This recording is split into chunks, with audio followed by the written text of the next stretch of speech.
Mirëmëngjesi teleshikues të nderuar, mirë se vini në Happy Day. Programi i mëngjesit fillon tani bashkë me mua këtu në Klan Maqedoni për të zgjuar sa më bukur për këtë ditë të fundit të javës. Është e premte 30 shtator dhe ja ku erdhëm dhe në fund të muajit në fakt dhe në fund të javës. Besoj që sot jeni më pozitiv se ditët tjera. Ja, unë për shembull jam më pozitive pasi po ta mbaron dhe përgjithësia e javës së punës apo jo, dhe nga nesër na pret ndoshta një pushim i vogël i fundjavës për të mbledhur energji që të fillojmë përsëri javën e ardhshme. Ne do të jemi këtu deri në orën 10 dhe do të flasim për më shumë tema interesante sot, po ajo që është më e rëndësishme është do të kemi të ftuar një person për një çështje shumë aktuale nga Agjencioni për Halal Standard, i cili bën certifikimin e ushqimeve dhe shërbimeve konform standardizimit halal botërore në përputhmëri me fen dhe në lidhje me temën e dini produktit të mishit i cili qarkulloi në media kohës së fundit, produkti i mishit nga Gurmes, do me thonë firma serbe, e cila kishte lëshuar në treg një narezak, si thonë, ose një produkt mishi i cili përmbante 40% mish derri dhe kishte certifikatën e halalit, dhe kjo bëri që popullata të ndjehet konfuz, të ndjehet e pasigurt sa i përket certifikimit halal, dhe ne mediat na bëri që të hulumtojmë më shumë dhe të shohim se kush është në fakt përgjegjës për ardhjen e atij produkti dhe për vendosjen në për markete pa e vërejt as një nga të gjitha filtrat që duhet kaluar një produkti certifikuar halal. Është agjencioni i cili bën kontrollet pra për produktet brenda, për ajo që është e rëndësishme për ta theksuar që në fillim të kësaj teme, dhe do ta theksojmë edhe me drejtorin e agjencionit për halal standard, që është Muamer Veseli. Me zotin Muamer Veselin do të flasim pra për atë se produktet në fakt që prodhohen brenda dhe që vihen në përmarkete janë përgjithësi e agjencionit vendas, kurse produkti i transportuar i cili vjen nga Serbia, duke folur për produktin konkretisht, përgjithësinë e marrin autoritetet në Serbi. Por përsëri se si është bërë transporti, se çfarë masa do marrin, a do dënohet kompania e cila ka lëshuar këtë produkt të mishit me certifikatën gabim halal, duke pasur parasysh se ka 40% mish derri, dhe të tjera. Do të jetë dhe një intervistë më edukative në fakt për të marrë vesh se cili është funksioni i agjencisë për standardizimin pra të ushqimeve halal në vendin tonë, si funksionon, nga kur është implementuar, sa inspektoriate ka e kështu me radhë, si bashkëpunon me BFI-n pasi është sigurisht organ në fakt i këtij institucioni. Do ta kemi zotin Muamer Veseli në studio. Është temë interesante, besoj, dhe për gjithë ata nga ju të cilët janë bërë konfuz ose të cilët kanë filluar të dyshojnë tek licenca e halalit. Do ta kemi sqarimin sot në Happy Day, në pjesën e dytë të programit, kështu që na ndiqni sepse do të keni çfarë të dëgjoni dhe do të shohim se sigurisht cilat janë masat që janë marrë dhe a është bërë edhe një inspektim më i detajuar për të parë se mos ndoshta qarkullon dhe ndonjë produkt tjetër, ndërkohë të cilën nuk e kemi vërejt se është, domethënë, gabim siç ishte dhe me produktin në fjalë. Bukur, do ta presim pra hoxhën e nderuar më vonë në pjesën e dytë të programit dhe do të marrim të gjitha përgjigjet të cilat duhet të pyeten për pyetjet që do t'ja parashtrojmë. Dhe nëse keni ndonjë pyetje, ja ku keni telefonin, mund të më tregoni paraprakisht dhe unë do t'i shënoj gjitha pyetjet për ta pyetur pra kreun e agjencionit për standardizimin e ushqimeve halal në kuadër të BFI-s. Lirisht mund të kërkoni në numrin tonë të telefonit dhe të na parashtroni edhe ndonjë pyetje për mysafirin e sotëm, pasi besoj është në interes të gjithë juve që na shikoni. E kështu, tani, pasi tregova dhe temën që do të trajtojmë sot, do kalojmë te informacionet servis, informacionet të mëngjesit.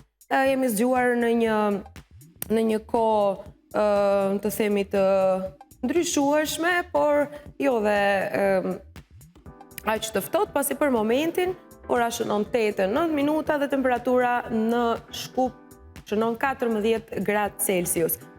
Dhe tregon se do të kemi pak kushte dhe mëngjese edhe për mjegull në disa vende të Maqedonisë, pastaj temperatura minimale për sot është shënuar 12 gradë, maksimalja do të arrijë deri 27 gradë Celsius në orët e pasdites, në orët më të vona të pasdites në fakt. Do të kemi një kohë të ndryshueshme, dhe pse u lajmërua dje se do të kemi kohë vetëm me diell, sot tregon se kemi kushte për re, por jo kushte për shi. Do ta kemi kohën vetëm të ndryshueshme, nuk ka kushte për shi gjatë ditës së sotme. Dhe për nesër dhe pas nesër kemi temperatura deri 27 gradë Celsius të shtunën dhe deri 23 gradë Celsius të dielën, por me 50% kushte për shi, pra mund të ketë dhe reshje të shiut gjatë fundjavës, kështu që më mirë të rrim në shtëpi dhe pushojmë apo jo. Temperaturat janë mira, të larta, kurse për javën e ardhshme paralajmërohet një kthjellimi i motit vetëm me diell, nuk ka kushte për shi, por temperaturat do të jenë maksimal deri në 22 gradë Celsius, duke folur gjithmonë vetëm për Shkupin. Dhe tani nëse kemi grafikën nga regjia për të parë dhe motin në vend, rajon dhe botë, mund ta ndjekim në vazhdim për të kaluar edhe të informacionet e tjera. Ja, pra, këto ishin parashikimet e motit edhe nga grafika e përgatitur. Ne do të vazhdojmë tani me 30 shtatorin të regjistruar ose të shënuar, më mirë thënë, për historik, kalendari historik. Për sot do të fillojmë me ngjarjen që nga viti 1930, kur ka lindur Abdurrahman Haxhiu, i njohur si Roza Haxhiu, një ish futbollist, profesionist dhe trajner shqiptar, emrin e të cilit mban dhe stadiumi i Lushnjës. Që në fëmijëri Roza ndronte të bëhej futbollist. Haxhiu nisi karrierën e tij futbollistike në vitin 1947 te ekipi i të rinjve të Lushnjës, në atë kohë quajtur Traktori Lushnje.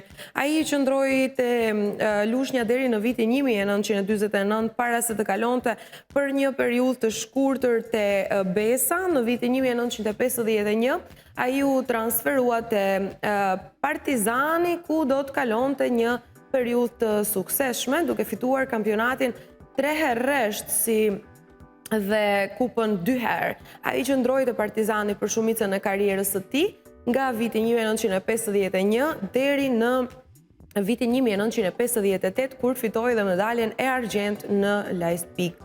Për pas Partizanit, ai u transferua dhe qëndroi në Dinamo për një vit, ku dhe mbylli karrierën e tij si futbollist. Pas vdekjes në vitin 1971, u nderua me titullin e lartë mjeshtër i merituar i sportit. Bashkia e Lushnjës i dha titullin qytetar nderi në vitin 1994. Ja, e filluam me një ngjarje shqiptare. Do të kalojmë tani te viti 1939, në ditën e sotme.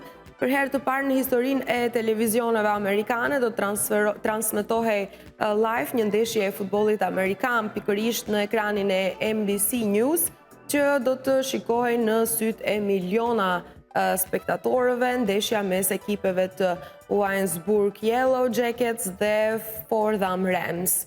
Ndeshja do të përfundonte me fitoren e thellë të këtyre të fundit. Ky eveniment i rëndësishëm sportiv amerikan do të revoluciononte median vizive në këtë vend.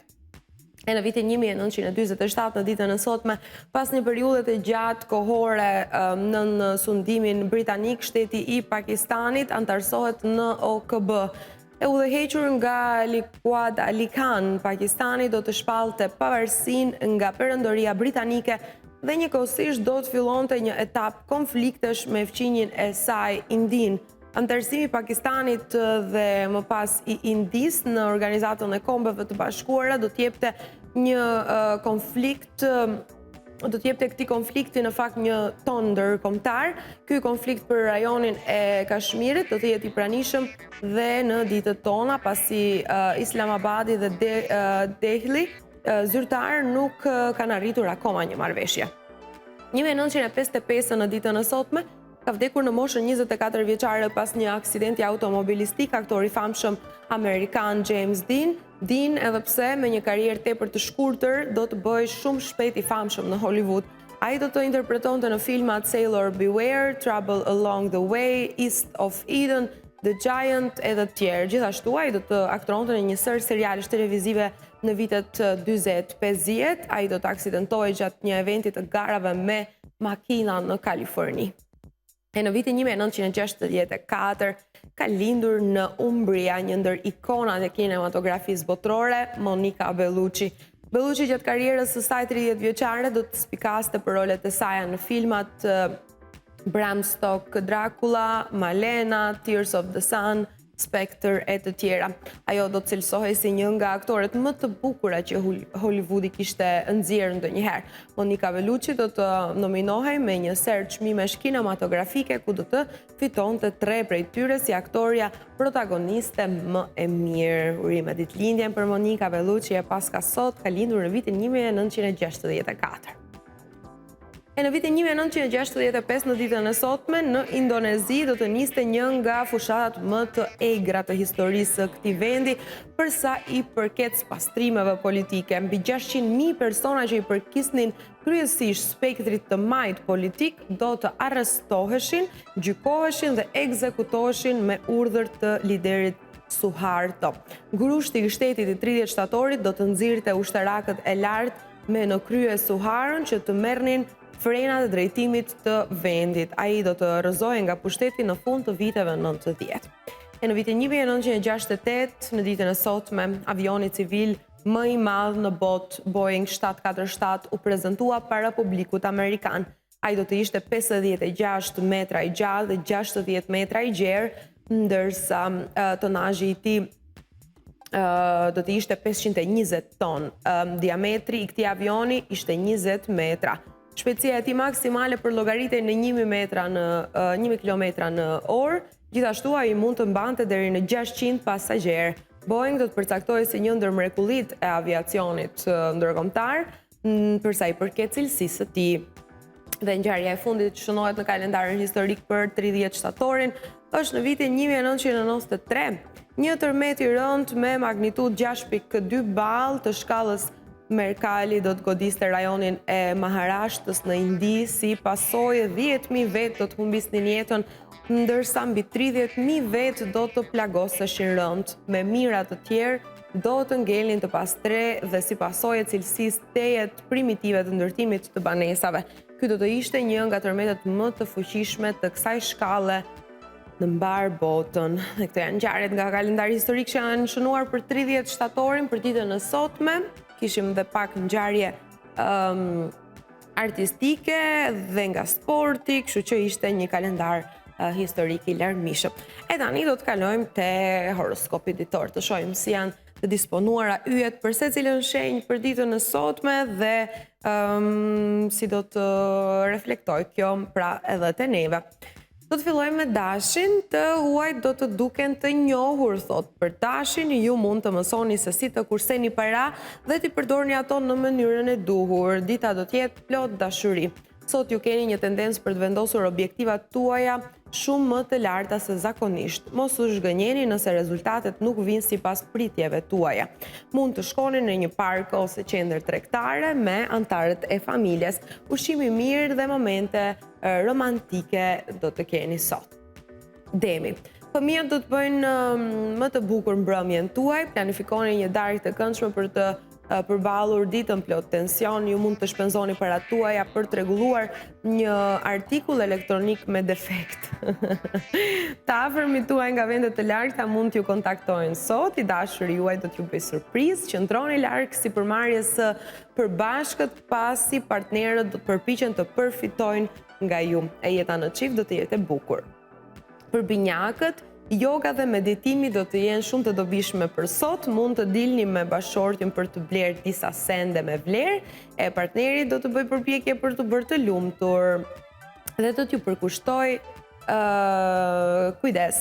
Do jetë një ditë arritjesh. Koha juaj mund të harxhohet me shfletimin në internet ose shikimin e televizorit, kurse partneri do të ndihet me fat që ju ka. Nga forja, prania e hënës te akrepi do t'ju inkurajoj të ndiqni intuitën tuaj Ju pëlqen kërmilli me lëvosh të fortë, kështu që qëndrimi juaj kokë fort ndonjëherë lëndon njerëzit që kujdesen shumë për ju. Një ditë e shkëlqyer për të kaluar kohë me miqt është sot, udhëtimi do të jetë me familjarët, ju duhet të injoroni njerëzit e mbushur me negativitet për Luanin për ditën e sotme. Plani juaj special me të dashurin do të realizohet sot. Kaloni një kohë romantike së bashku dhe harroni të gjitha inatet e të kaluarës. E në vendin e punës do të vlerësoheni për aftësitë dhe talentet tuaja, mbani të gjitha dokumentet e rëndësishme nëse jeni duke udhëtuar. Sot do të shihni anën romantike të partnerit tuaj. Virgjëresha. Do të përfshiheni në punë bamirësie dhe kjo do t'ju sjell paqe. Kontrolloni shpenzimet tuaja, për ndryshe do të pësoni humbje financiare. E dashuria është në ajër dhe do ta ndjeni sot. Një ditë mjaft romantike do të jetë për virgjëreshën, do të jeni të zënë me partnerin tuaj gjatë gjithë ditës dhe do të diskutoni për të ardhmen. Do të ndërmerrni projekte të reja në punë e do kaloni një mbrëmje të mrekullueshme me familjarët. Peshorja, ka të ngjarë që sot të shëroheni nga një sëmundje e zgjatur. Sot mund t'ju duhet të shpenzoni para për disa gjëra të panevojshme, ju këshillohet të qëndroni larg çështjeve konfliktuese, të cilat mund të çojnë sot në grindje me të afërmit dhe të dashurit tuaj. E nëse keni planifikuar të shkoni në një shëtitje me partnerin, do të kaloni pak kohë cilësore së bashku, atëherë keni parasysh veshjet që vishni për të qafe një çështje djegëse që mund të prish marrëdhënien me partnerin. Çdo punë e juaj e mëparshme ka të ngjarë të vlerësohet sot në vendin tuaj të punës. Vendasit e kësaj shenje të zodiakut në biznes do të kërkojnë këshilla nga persona të ditur për zgjerimin e tregtisë së tyre. Shigjetari. Duhet të pushoni mjaftueshëm sot për të rifituar energjinë dhe vitalitetin tuaj të humbur. Horoskopi ju lut që të vini re se mungesa e parave do të shkaktoj grindje në familje, prandaj mendoni 2 herë përpara se të flisni me ata dhe gjithashtu kërkoni këshillat e familjarëve për çështje të ndryshme si dhe të parëndësishme në një situatë të tillë. Familjarët duhet të fokusohen në fakt fëmijët duhet të fokusohen në studimet e tyre dhe të planifikojnë gjithashtu të ardhmen, më të rinjt në fakt. Sot do të keni mjaft kohë dhe mundësi për të shfaqur aftësitë tuaja në punë, kurse me partnerin do të përpiqeni për ta bërë të lumtur. Britsjapi, mbajtja pasqyrë me partnerin, e hapat e guximshëm dhe vendimet e vështira mund të jenë shpërblyese për ju. Do të jetë një nga ditët më të mira të jetës suaj me partnerin. Dhe peshqit ju duhet të kontrolloni zemrimin tuaj, për ndryshe mund të përkeqësoni shëndetin.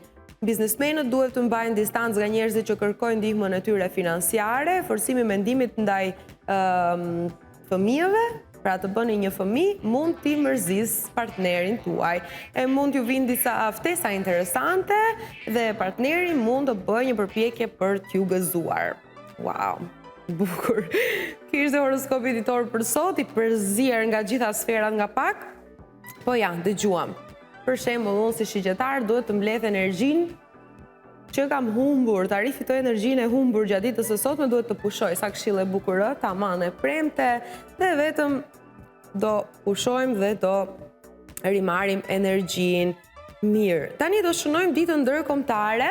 Për ditën e sotme, 30 shtatori në botë shënon ditën ndërkombëtare të përkthimit. Dhe ka një histori interesante që ka të bëjë me një çështje fetare katolike, por është interesante sepse nga aty rrjedh dhe shënimi i ditës së përkthimit.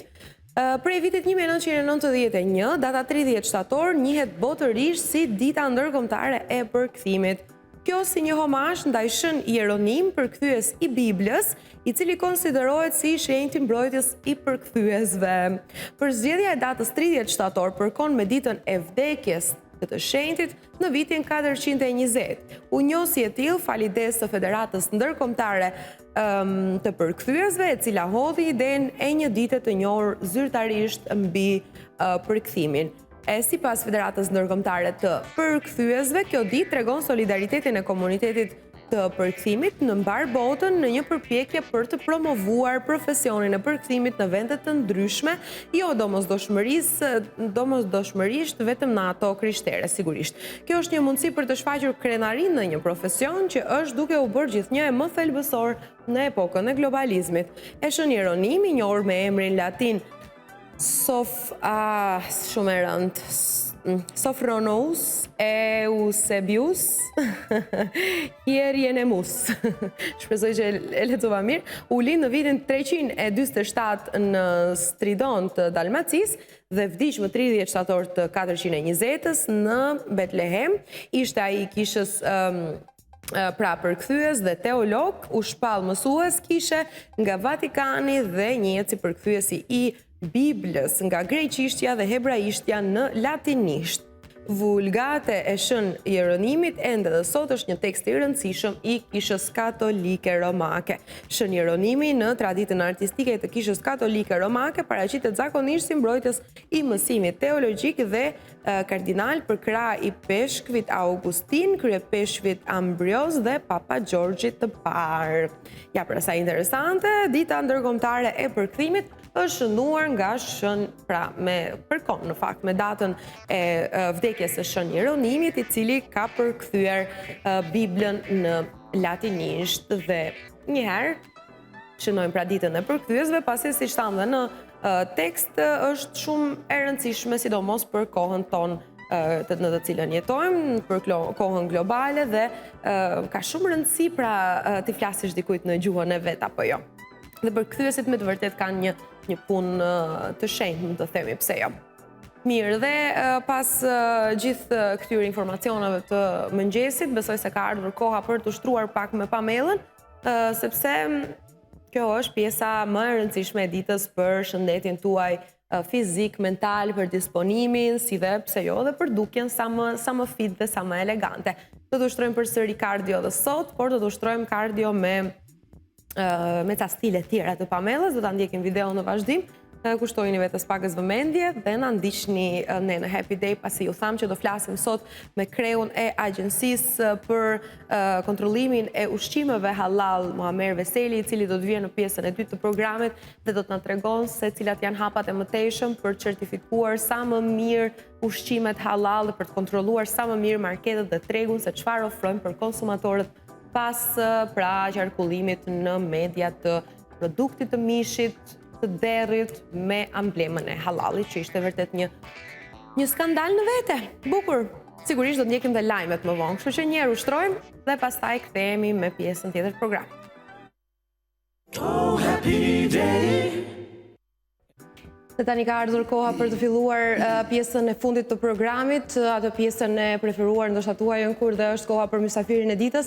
Ju kam lajmëruar që në mëngjes se sot do trajtojmë një temë shumë serioze dhe shumë aktuale për të qartësuar një ndodhi, një ngjarje që dhe është cilësuar edhe si skandaloze, por duhet të zbusim apo jo hutin dhe të qartësojmë gjitha detajet se si, ku, çfarë ka ndodhur pra me produktin që ka qarkulluar për marketet në vend, një produkt me prodhim, një produkt i mishit me 40% mish deri, i cili është certifikuar me licencën halal në Serbi dhe është transportuar këtu, pra ka ardhur në marketet e Maqedonisë së Veriut dhe është shitur ditëve të fundit. Ne, siç u tham në mëngjes, kemi Agjencionin për Halal Standard, i cili bën standardizimin, certifikimin e ushqimeve dhe shërbimeve konform standardit halal botëror në përputhshmëri sigurisht me dispozitat e Islamit, e fesë islame. Kjo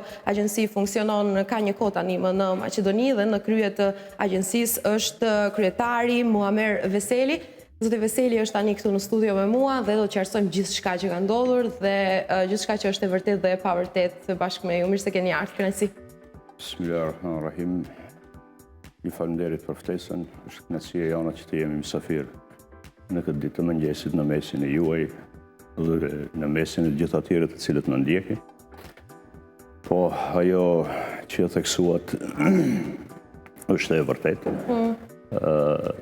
Në marketet në vendin tonë ka qarkulluar një prodhim një narazet I cili në përbërjen e saj ka 20% mishderi dhe I njëjti narazet mban apo bart edhe logon halal. E vërteta e gjithë kësaj është që prodhimi nuk është vendas, është prodhimi importuar nga Republika e Serbisë.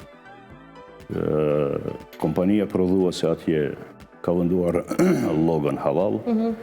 Ne kemi dhënë kontakt dhe kemi komunikuar dy bashkitë islame, meqenëse atje fatkeqësisht funksionojnë dy bashki islame. Njëra bashki islame, Riaseti bashki islame në Serbi me selinë në Beograd dhe me Shiati bashki islame me selinë në Novi Pazar. Dhe presim konfirmimin e atyre se nga cila dy bashkitë islame është certifikuar kompania prodhuese. E dyta, ajo sa I përket asaj pas paraqitjes së rastit nga ana e besimtarëve musliman, nga ana e konsumatorëve në Bashkinë Islame të Maqedonisë, Agencia për Halal Standard ka ndërmarrë të gjitha masat me marketin përkatës. Kemi dhënë kontakt, kemi kërkuar sqarime dhe kemi kërkuar nga e njëjta që gjithë prodhimin të tërheqen nga marketet në një depo të posaçme, të cilën që nga dita e mërkurë, që do të thotë që nga kërkesa e Bashkisë Islame në theks veçantë Agencia për Halal Standard, marketi ka reaguar dhe një afat shumë tepër të shkurt kohor ka bërë tërheqjen e narazetit nga të gjitha marketet dhe pritet që në vazhdimsi të përfundojmë edhe procesin e më të tjeshëm. Ajo çfarë kërkon Agencia për Halal Standard është që të bëjmë verifikimin e gjithë tërheqjes së prodhimit në fjalë dhe më pas të vendosim marketin përkatës për një nga dy opsionet të cilët Agencia për Halal Standard vetëm ka kërkuar nga marketi përkatës. E para është opsioni asaj që në mbikëqyrjen e Agjencisë për Halal Standard I njëjti prodhim të asgjësohet në drizlla dhe e dyta është që në mbikëqyrjen e Agjencionit për Halal Standard I njëjti prodhim të rikthehet në Republikën e Serbisë. Kjo është domethënë ai hapi I parë që ka bërë agjencia? Hapi I parë I agjencisë është që ne kemi njoftuar besimtarët musliman për një dukuri të tillë, për një prodhim të tillë, të shmangin prodhimit të tillë dhe hapi I dytë është kërkesa e tërheqjes të prodhimit nga të gjitha marketet dhe tash vazhdojmë me hapin e tretë dhe përfundimtar ku brenda ditës së sotme duhet të nënshkruajmë marrëveshje me marketin përkatës në një nga dy opsionet, asgjësimin e të njëjtit në drizlla, të njëjtit prodhim në drizlla apo rikthimin e prodhimit tek prodhuesi në këtë rast në Republikën e Serbisë. Okej, e kuptojmë. Por tani njerëzit janë sigurisht të hutuar, ndoshta edhe të prekur nga kjo ngjarje, përpara se të kalojmë te kjo pjesa sociale, pra njerëzore, cili është roli I Agjencisë për Halal Standard në Maqedoni? Të qartësojmë se ju nuk jeni të bëni me kontrollimin edhe të produkteve të transportuara. E para ajo që sa I përket se njerëzit janë të shqetësuar, ata dhe kanë të drejtën e plotë. Çdo kush ka bindjen e vet fetare dhe çdo kush në bazë të bindjes së vet fetare, në bazë të edukatës së vet fetare, organizon jetën e vet, organizon familjen e vet dhe bën dhe vepron në drejtimin e asaj që të jeton në bazë të atyre rregullave fetare në bazë të cilës e ka edhe bindje. Në rastin konkret besimtarët musliman kanë rregullat e tyre fetare islame, tek muslimanët e vendit fatmirësisht mbizotron një edukate përgjithshme fetare dhe janë në njohuri me të gjitha ata e cila është halal dhe ajo e cila është haram dhe shprehja e brengës së tyre në këtë drejtim është në vend. Njëherët një dukuri e tillë është edhe brengë dhe shqetësim jo vetëm për besimtarët musliman, por edhe për të vetmin institucion në vend që mirret me organizimin, udhëhecimin dhe përfaqësimin e jetës fetare islame. Bashkia Islame ka shpreh brengën e vet, ka ndërmarrë të gjitha masat në këtë drejtim dhe të shprehurit e brengës në këtë drejtim ajo është edhe një pjesë përbërëse e imanit, është pjesë përbërëse e besimit. Sa i përket veprimtarisë Agjencisë për Halal Standard, ne bëjmë certifikimin e kompanive në vend, në territor, në të cilën mbizotron jurisdikcioni i Bashkisë Fetare Islame. Në rastin konkret, Agencioni për Halal Standard bën certifikimin e ushqimeve dhe shërbimeve të tjera në bazë të parimeve islame në territorin e Republikës së Maqedonisë së Veriut. Deri më tash, që nga themelimi i Agjencisë për Halal Standard në vitin 2013, veç më afrohemi edhe dekadës së parë të themelimit, ekzistimit dhe funksionimit të Agencionit në Suazat të Bashkisë Islame. Fatmirësisht, deri më tash nuk kemi pasur skandale të tilla dhe besoj se nuk do të kemi edhe në të ardhmen, duke marrë parasysh nivelin e përgjegjësisë të cilën e shprehim në këtë drejtim. Sa u përket mallrave të importuar nga jashtë, që bartin llogën halal, është pjesë legislativës në Republikën e Maqedonisë së Veriut, e cila në vështirëson në këtë drejtim të bëjmë kontrollin e mallrave të cilët importohen nga jashtë. Duke marrë parasysh se standardi halal në Republikën e Maqedonisë së Veriut nuk është standard shtetëror, por është standard të cilën implementojnë kompanitë në bazë të shprehjes së vullnetit të tyre. Dhe këtu hapet vështirësia e kontrollimit e gjithë asaj e cila importohet nga jashtë, duke marrë parasysh se po të ishte standard halal, me siguri se edhe në doganat e Republikës së Maqedonisë së Veriut do të kishte kontrole të posaçme në të gjitha mallrat të cilët importohen nga jashtë.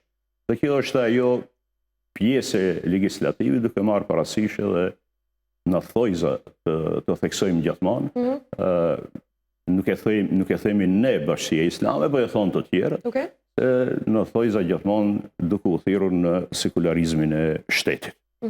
Dhe kjo është ajo e cila vështirëson. Po megjithatë, niveli besimtarëve musliman në vend është në nivel të duhur. Edukata e tyre fetare, qoftë ajo individuale dhe familjare, është në nivelin e duhur. Dhe muslimanët e vendit janë të vetëdijshëm për çdo gjë të cilën konsumojnë. Dhe ka raste të cilët paraqiten në verifikimin e prodhimeve tjera, jo vetëm në rastin konkret. Dhe kërkojnë sqarime rreth përbërësve, marrë parasysh ngjyrat, marrë parasysh emulgator të ndryshëm, dhe kërkojnë sqarime rreth atyre se a jemi në dieni apo kemi qasje në prodhimin, po marrë parasysh për cilin prodhim bëhet fjalë. Nisëm nga fakti që pjesë e emulgatorëve kanë disa prejardhje të shumta. Mund të jenë nga deri, mund të jenë nga kafshët e lejuara, mund të jenë me prejardhje bimare. Dhe këtu është roli i Agjencisë për Halal Standard në verifikimin e prejardhjes të njëjtave, të cilët si lëndë baza apo si lëndë parimore përdoren në prodhimet e standardizimit halal. Zoti Veseli, Agencioni për Halal Standard është një nën organ, të themi, i BFI-s. Bashkia Fetare Islame është institucion shtetëror.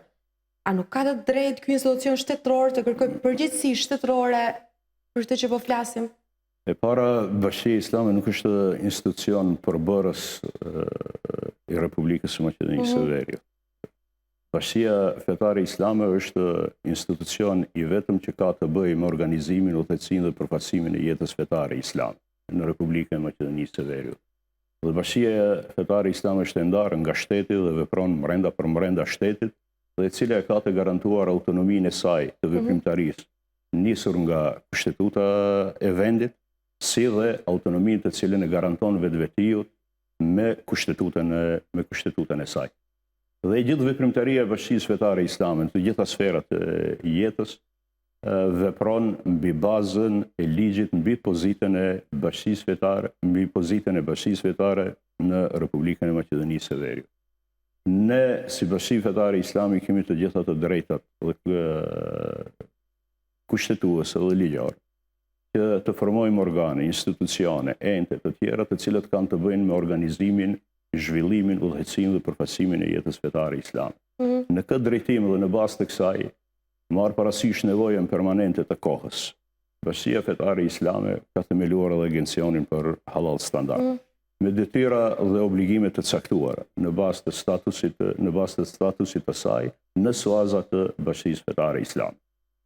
Dhe në këtë drejtim, ajo e cila është, mund të themi se është pengesë e kontrollimit të gjitha mallrave të cilët importohen nga jashtë. Është pikërisht çështja e asaj që standardizimi halal nuk është standardizim shtetëror, nuk është standardizim zyrtar në Republikën e Maqedonisë së Veriut. Dhe kjo është ajo e cila e bën pengesën e vet. E kuptoj, po kur është standard? Megjithatë, çdo gjë që ka të bëjë me standardizimin halal, brenda teritorit të Republikës Maqedonisë së Veriut, Bashkia Fetare Islame në këtë drejtim, në mbrojtje të besimtarëve musliman, në mbrojtje të interesave, autoritetit dhe kredibilitetit të saj, në bazë të legislativës pozitive në Republikën e Maqedonisë së Veriut, asnjëherë nuk ka qëndruar duar kryq dhe pasive në atë drejtim, po gjithmonë ka ndërmarrë masat të cilët mendon se duhet të ndërmiren në mbrojtje të interesit të besimtarëve të vendit. Në këtë rast, ka patur paraqitje të shumta edhe në Inspektoratin e Tregut, ka patur paraqitje edhe në organizatën e mbrojtjes të konsumatorëve në Republikën e Maqedonisë së Veriut. Por ajo që është në kompetencat tona, është që ne kemi ndërmarrë të gjitha hapat e duhur. Kemi reaguar në kohë me rastin e paraqitjes nga ana e besimtarëve musliman në Bashkinë Islame për prodhimin në fjalë. Kemi kërkuar nga kompania, nga zinxhiri marketeve që të tërhiqet i njëjti prodhim, të grumbullohet në një depo të përbashkët dhe ta zgjësohet ose të kthehet pra. Dhe tash fillojmë me fazën përfundimtare të problematikës. Brenda ditës veç do të nënshkruajmë edhe marrëveshje me marketin në fjalë që të zbëjnë zgjidhjen e një nga dy opsioneve që në mënyrë zyrtare ne ja kemi drejtuar atyre. Asgjësime të njëjtës në mbikëqyrjen tonë ose tërheqjen e të largimin e të njëjtit nga territori i Republikës së Maqedonisë së Veriut. Po mendoj se agjencioni nuk është i qetë edhe pas asgjësimit të një produktit. Pasi kur themi standard, zoti Veseli, standardi ka të bëjë me një rregull të një pasnjëshme, apo jo që vazhdon, prandaj quhet standard. E tani, halal standardi vjen nga sheriati. Besoj këtu është ajo, apo jo, rregullat e sheriatit. E besoj këtu është ajo kontradiktoria e gjithasaj që ndoshta shtetet që nuk implementojnë këtë kushtetut të Islamit nuk mund ta inkuadrojnë në legjislaturë. Por besoj që ju nevojitet një ligj. Nuk mendoj ashtu. Që të keni më shumë imunitet. Nëse marrim një shembull pak më konkret. Dhe Republika e Turqisë është shtet sekular. Okej. Dhe në të njëjtin vend është feja e ndarë nga shteti dhe shteti i ndarë nga feja. Megjithatë, Republika e Turqisë arriti që në vitin 2019 standardin halal ta pranon dhe ta shndron në standard zyrtar shtetëror. Dhe Republika e Turqisë është shtet sekular, por nuk është atje problemi i besimit fetar në shkolla. Gjithmonë kur nuk duam apo nuk ka vullnet politik dhe nuk duam të realizojmë një çështje, gjithmonë do të thirremi në një arsye. Kishim fjalën për një prodhim të posaçëm. Nuk ka filluar çdo gjë me një prodhim i cili është importuar nga jashtë dhe nuk plotëson kriteret e standardit halal. Sigurisht. Po edhe nuk përfundon këtu. Në mënyrë permanente, Bashkia Fetare Islame dhe në veçanti Agencia për Halal Standard, e cila enkas është në veçanti e ngarkuar për këtë çështje, bën përpjekjen e kontrollit të vet nëpër supermarkete të ndryshme, ku bëjmë verifikimin e prodhimeve halal. Në veçanti shprehim interesin në drejtimin e asaj se edhe kompanitë e vendit të cilët kanë të implementuar standardin halal, me të cilët ka të nënshkruar marrëveshje Agencia për Halal Standard në autorizim të Bashkisë Islame, bëjmë përpjekje në kontrollimin e atyre. Vallë, a thua edhe logo e Bashkisë Islame që shpërdoret në këtë drejtim. Duke marrë parasysh se nëse logo e Bashkisë Islame është pronë e saj dhe është e regjistruar në shtet si pronë e Bashkisë Fetare Islame, këtë shpërdorimi i saj bartë edhe pasojat të tjera juridike. Rastin konkret, logoja e cila përdoret në prodhimin konkret është logo e Bashkisë Islame të Republikës Serbisë. A ndryshojnë logot në përshtete? Ndryshojnë logot në përshtete. Ne kemi logon tonë enkas të Bashkisë Islame, e cila është e regjistruar në vend si pranë e Bashkisë Islame. Nuk është një standard global, zoti Veseli, kjo? Është standard global, dhe çdo shtet ka logon e vet, dhe çdo shtet ka rregullat e veta, dhe këtu rregullat mendojnë në drejtimin e implementimit të halalit, standard dhe rregullat e tjera, ndërsa në bazë nuk ka dallim në asnjë shtet nga shtetet, duke marrë parasysh se standardizimi halal, bazat e veta i ka mbi parimet islame. Atëherë, kur nuk kemi një mbështetje ligjore, që besoj se duhet pasur, që të keni më shumë imunitet, a janë të sigurt konsumatorët musliman? Ne bëjmë maksimumi që të konsumojmë konsumatorët musliman, në veçanti në prodhimet të cilët bartin llogon halal. Pa marrë parasysh, a është ajo logo e Bashkisë Islame të Maqedonisë, a është ajo prodhim vendor, apo është prodhim importuar nga jashtë, përderisa bart llogon halal, barë edhe përgjegjësia bie mbi Agjencinë për Standardin Halal dhe Bashkinë Fetare Islame. Dhe bëjmë përpjekje gjithmonë që të bëjmë kontrollin e të gjitha logove të prodhimeve, të gjitha prodhimeve të cilët bartin logon halal. Dhe gjithmonë kur ka të bëjë me halalin, duke marrë parasysh se është një kategori kuranore, çështja e halalit, është një dispozit islame, çështja e halalit. Dhe në këtë drejtim është e barë dhe përgjithësia e Bashkisë Islame që të jetë e preokupuar dhe të mirët me këtë çështje, duke marrë parasysh se është tek e fundit edhe obligimi i saj hinor.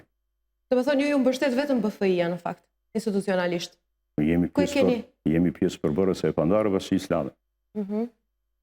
Dhe kjo është mbështetja juaj kryesore, me thënë, institucionale. Po mbështetja institucionale është Bashkia Islame. Po megjithatë, Bashkia Islame gjithmonë kur ka hasur në problematika të tilla, gjithmonë ka qenë më e zënshme ndaj institucioneve shtetërore në masave të duhur. Dhe në rastin konkret, unë duhet të potencioj edhe këtë. Dhe në rastin konkret, ne kemi kërkuar mbështetje dhe kemi patur paraqitje edhe në Inspektoratin e Tregut, ku mes tjerash, edhe Agencioni për Ushqim dhe Veterinari dhe Inspektorati i Tregut. Dhe ata kanë qenë të angazhuar dhe kanë bërë edhe kontrollet e tyre në marketin përkatës. Dhe kjo mund të shkon në drejtimin e asaj, se është insistimi i Bashkisë Islame në këtë rast Agjencisë për Halal Standard, që të gjitha institucionet shtetërore përkatëse të cilët përfshihen në këtë problematikë, në prodhimtarinë e ushqimit, në mbrojtjen e konsumatorëve, edhe ata kanë ndërmarrë masat e tyre që marketi të tërheqë të gjithë prodhimin nga shitja. Po besoj tani pas kësaj ngjarje, se ju thatë që ka 9 vite që është themeluar agjencia dhe deri tani nuk ka ndodhur skandali këtill, nuk ka ndodhur një ngjarje këtill, të paktën nuk është paraqitur në publik, tani nuk e di ma ka ndodhur ose jo kështu realisht, po besoj do mobilizohemi më shumë në të ardhmen, si për të arritur një siguri më të madhe te konsumatori. Këtu kemi qëllimin, do të thonë të dimë se nuk mund të ndodhë edhe një herë gabim i këtill. Dhe a keni të drejtë ju si institucion përmes BFI-s në fakt si nën organ të kërkoni mbështetje më të madhe shtetërore pas këtij skandali? Është hapur një rrugë për agjencionin?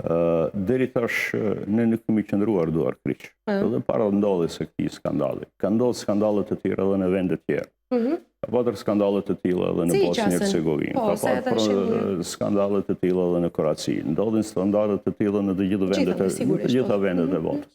Është absurde që të gjithë kompanitë prodhuese të jenë në mbikëqyrje. Nuk mundet, është absurde një gjë e tillë. Nuk mund ta bëjnë ato institucionet shtetërore në shtetet më të zhvilluara, nuk mund ta bëjmë edhe ne. Por kjo nuk do të thotë se ne duhet të qëndrojmë duar kryq dhe të jemi vetëm se dëshimtar të ngjarjeve. Në këtë drejtim, Bashkia Islame deri më tash ka vepruar në drejtim të avancimit të çështjes standardizimit halal. Që nga viti 2019, Agjencia për Halal Standard është anëtare e Këshillit Botëror të Standardit Halal Meseli në Stamboll. Nga viti 2016 paraprakisht kemi një marrëveshje të nënshkruar dhe një bashkëpunim intenziv me një nga institutet më relevante në nivel botëror në lidhje me standardizimin dhe hulumtimet rreth standardizimit halal, që në këtë rast është Agjencia Gjimdesh në Republikën e Turqisë, Meseli në Stamboll. Që para 2 viteve jemi edhe anëtare e Institutit të Standardizimit të Republikës Maqedonisë së Veriut. Dhe në këtë drejtim, me antarësimet nëpër organizata dhe institucione të ndryshme, janë vetvetiut ata të cilët hapin rrugë të ndryshme ligjore në marrje të detyrimeve dhe obligimeve dhe në kërkimin e përgjegjësive për çdo gjë që ka të bëjë me standardizimin halal. Unë kam bindjen që gradualisht me kalimin e kohës dhe në Maqedoninë e Veriut standardi halal do të jetë standard shtetëror zyrtar jo obligativ. Marr parasysh se të njëjtin statut e ka në Bosnjë e Hercegovinë, është standard shtetëror jo obligativ. Marr parasysh në Turqi më veç kanë kaluar një fazë tjetër që është standard shtetëror obligative me radhë. Dhe në këtë drejtim edhe me antarësimin e Institutin e Standardizimit të Republikës Maqedonisë së Veriut, ka rregullat të cilat duhet të respektohen nga të gjitha palët. Përfshi këtu obligimet dhe detyrimet tona të cilat i marrim, po nga ana tjetër edhe mbështetjen juridike të cilën mund ta jep Instituti i Standardizimit drejt realizimit një qëllimi të mbrojtjeve të konsumatorëve. Dhe mbi të gjitha, Bashkia Fetare Islame si në të kaluarën edhe sot, ne kemi hasur në vështirësi dhe probleme të shumta. Çështja e mësimbesimit fetar në shkollat fillore, zyrtarizimi i medresesë Isabel, përpjekjet tona maksimale në zyrtarizimin e standardizimit halal si standard shtetëror me radhë.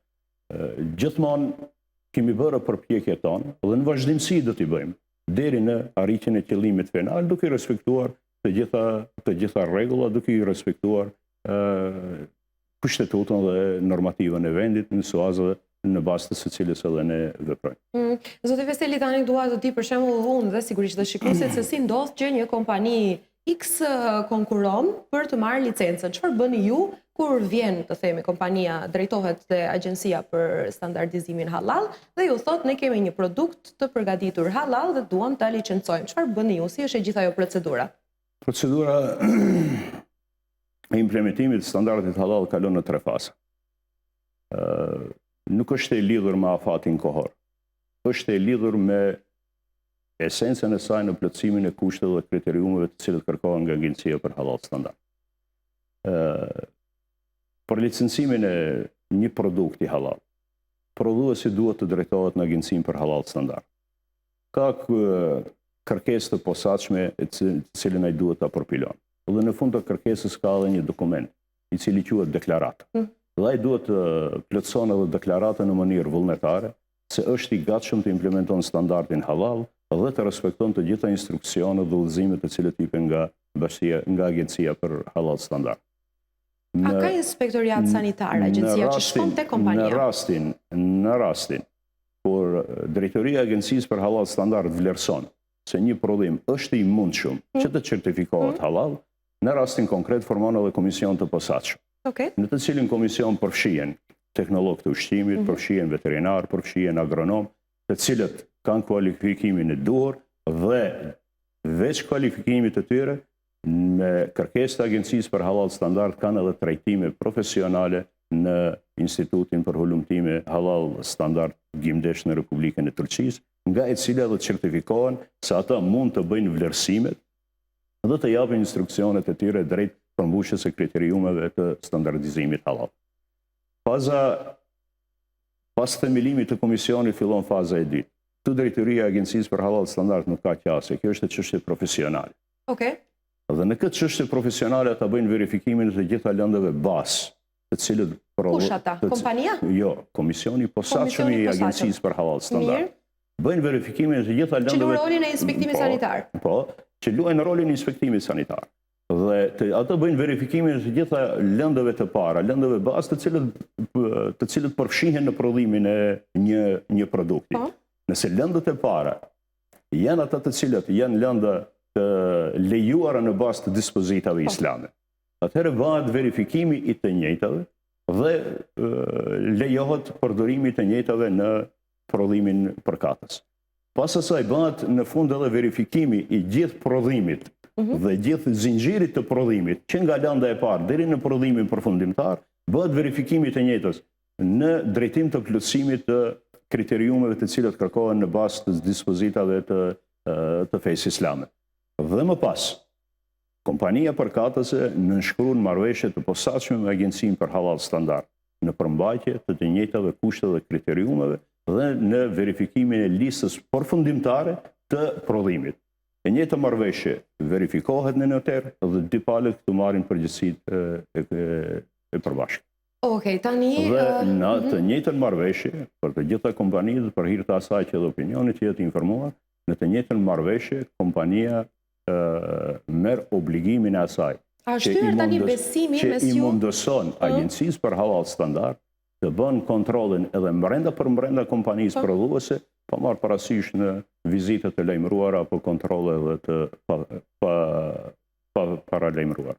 Mirë, kjo është si funksionon brenda shtetit. Dhe, jemi të organizuar, ndoshta jo me ligj, ndoshta jo me një inspektoriat sanitar të themi oficial ligjor, por përmes agjencionit funksionon mirë, si thoni. Po tani, të themi kolegët tuaj serb, ose në Serbi, a shthyer besime mes ju dy palëve, sepse ka ndodhur një gabim teknik në fakt. Nga Gurmes kanë thënë që është gabim shtypi. Thjesht amblema e vjetër se ata kanë një produkt oficial që është halal dhe që është nga mishi I gjedhit. I njëjti produkt, do me thënë në rezak dhe ai, dhe tani ai grafisti ka përtuar ta ndryshojë ndoshta aty dizajnin dhe ka lënë dhe amblemën halal aty. Këto janë gabime të cilat lëm pasojë. Shumë të mëdha, sepse ti e bën gjithë kontrollin deri te momenti i paketimit dhe paketimi del gabim. Ne kemi parasysh dhe në konsiderat atë që është të bën një gabim teknik. Po megjithatë ka lënë pasoja tek ne. Sigurisht. Problemi ka ndodhur diku tjetër. Problemi është I importuar te ne. Dhe ne sot ballafaqohemi me të njëjtin problem, ballafaqohet Agjencia për Halal, ballafaqohet Bashkia Islame dhe në përgjithësi kemi të shqetësuar gjithë besimtarët e vendit. Dhe kjo është ajo të cilën tash ne duhet të menaxhojmë si situatë. Në tejkalimin e gjithë kësaj, Bashkia Islame ndërmori hapat e saj, tërheqi produktin nga marketet. Dhe në fazën e përfundimtare, ose do të asgjësohet I njëjti prodhim, ose do të largohet nga territori I Republikës Maqedonisë së Veriut. Se përndryshe, atëherë nuk do të kishte arsye se pse ne ekzistojmë si Bashki Islame dhe Agjenci për Halal Standard. A keni kërkuar nga kolegët në Serbi të shtojnë më shumë kontrollet dhe mos ndodh kjo më? Ose nuk e keni bashkëpunimin? Ne presim verifikimin tash secila nga dy bashkitë islame ka lëshuar certifikimin halal. Ende nuk dihet. Pa marrë parasysh se cila nga dy. Bashkëpunimi mes gjitha bashkive islame në rajon funksionon. Dhe është një bashkëpunim I hapur, është një bashkëpunim transparent, është një bashkëpunim në të njëjtën fushë të veprimtarisë dhe është një bashkëpunim në drejtimin e asaj që ne kemi brenga të përgjithshme të përbashkëta si musliman në përgjithësi në Ballkan dhe Europë. Dhe këtu nuk mund të vendohet gjithmonë në pyetje për një lëshim, për një skandal, të vendohet gjithmonë në pyetje besimi dhe dyshimi I veprimtarisë së përbashkët institucionale. Përkundrazi, këto janë rastet të cilët përforcojnë edhe më shumë besimin dhe bashkëpunimin mes gjitha bashkive islame të rajonit. Por personat që ndoshta ka konsumuar këtë produkt vetëm duke e parë se ka amblemën halal, pasi dhe përbërësit ishin të shkruar vetëm në qirilit, vetëm në maqedonisht, dhe ka njerëz të moshuar që nuk din ta lexojnë përbërjen e produktit dhe shohin shkrimin arabisht e kanë konsumuar. A kanë të drejtë të ankohen ta? Kanë të drejtë të padisnin dikon? Marë parasysh se ka njerëz të cilët nuk din të lexojnë. Ka njerëz të cilët nuk kuptojnë vetëm një gjuhë. Nuk do të thotë se ata nuk din të shkruajnë dhe të lexojnë, por nuk kuptojnë në gjuhën maqedone. Sikur që ka shumë maqedonë të cilët nuk kuptojnë gjuhën shqipe. Patjetër. Po, edhe kjo ishte një problem te gjithë paketimi. Një problem I radhës. E dyta, konsumatorët me vetë rastin që ata shohin logon halal në një prodhim. Ata shprehin besimin ndaj atij prodhimi dhe marrin në konsumimin e të njëjtës duke edhe mos dyshuar as pak edhe duke edhe mos e shiquar edhe përmbajtjen e prodhimit. Sepse garanton amblema. Se garanton amblema dhe garanton institucioni I cili ka lëshuar një certifikim të tillë. Dhe në këtë rast, konsumatorët të cilët ndoshta kanë hasë në një manipulim të tillë, me dëshirë, pa dëshirë, me dije, pa vetdije të prodhuesit, ose rastësisht ka ndodhur një gabim teknik, ata normal që në bazë të dispozitave ligjore në vend kanë të drejtë në kërkimin e dëmshpërblimit. Kanë të drejtë. Po, dhe në këtë rast, meqense ato I mbron edhe ligji mbi mbrojtjen e konsumatorëve, dhe në këtë rast, kur ka të bëjë edhe me standardizimin halal, Bashkia Fetare Islame, në veçanti me tekst të veçantë Agjencia për Halal Standard, është ajo e cila do të bashkangjitet gjithë atyre të cilët kërkojnë dëmshpërblim. Shumë mirë. Zotë Veseli, a ka më shumë produkte të importuara ose vendore halal? Po, I keni numëruar? Nuk mund të thuajmë se dominon njëra mbi tjetrën, po thuaj se por afërsisht janë të njëjtat. Marr parasysh se Po thoj se ne kemi një treg të përbashkët në veç. Në gjithë rajonin e Ballkanit, bashkëpunimi mes shteteve dhe kompanive dhe organizatave të ndryshme funksionon në Maqedoni, bëhen importe, bëhen eksporte, bëhen dhe tash cila nga dyja dominon nuk e di, po atë të cilën unë e them me shumë tepër kënaqësi këtu para jush, se në Maqedoni kemi kompani të cilët janë brand, të cilët kanë të implementuar standardin halal, kanë prodhime kualitative dhe e bëjmë përpikëri dhe është super e sigurt produkti. Dhe në atë drejtim, standardizimi halal është vetëm se shtesë e sigurisë asaj nga brendi dhe kualitetit dhe prodhimeve të tjerë, si në prodhimtarinë e sferën e mishit, të qumshtit dhe prodhimeve të qumshtit e merat, në Maqedoninë e Veriut kemi besoj mjaftueshëm prodhime halal. Kështu që të konsumojmë prodhime vendore i vjen më mirë. Po, do të ishte shumë më mirë. Dhe mos të rrezikojmë me produktet e importuara. Ashtë. Faleminderit, ne 7 minuta kaluam terminin, zoti Veseli. Më duket se koha kaloi shumë shpejt. Unë besoj se kjo nuk do të jetë emisioni i fundit në shtëpinë e juaj, e cila gjithmonë ka qenë e hapur, transparente për bashkinë islame dhe gjitha problematikat me të cilët ballafaqohen muslimanët e vendit. Ne gjithmonë jemi të gatshëm të jemi këtu në mesin e juaj me një qëllim të përbashkët dyanësh në drejt informimin e besimtarëve dhe qytetarëve të vendit. Faleminderit shumë edhe një herë zoti Muamer Veseli, kryetari i Agjencisë për Halal Standard nën organi BFI, si Bashkisë Fetare Islame, ishte pjesë e programit të mëngjesit për të sqaruar më shumë për rastin që ka ndodhur gjatë ditëve të fundit, edhe një herë faleminderit për pjesëmarrjen. Sigurojmë konsumatorët musliman që të hanë produkte vendore, pra sepse Agjencia për Standardizimin Halal me në krye zotin Veseli siguron produktet vendase, por sigurisht që jashtë kufive duhet që agjensitë ose institucionet e vendeve të tjera përkatëse të kujdesen që produkti të jetë i sigurt me amblemën halal, dhe aty mbaron pra forca e agjensisë, mbaron te kufiri jonë. Kështu që konsumoni produkte vendase, produkte të Maqedonisë, nëse doni të ndjeni më të sigurt. Faleminderit edhe një herë që na ndoqët dhe sot. Ju uroj një fundjavë të këndshme, mirupafshim të hënën. Oh, happy day.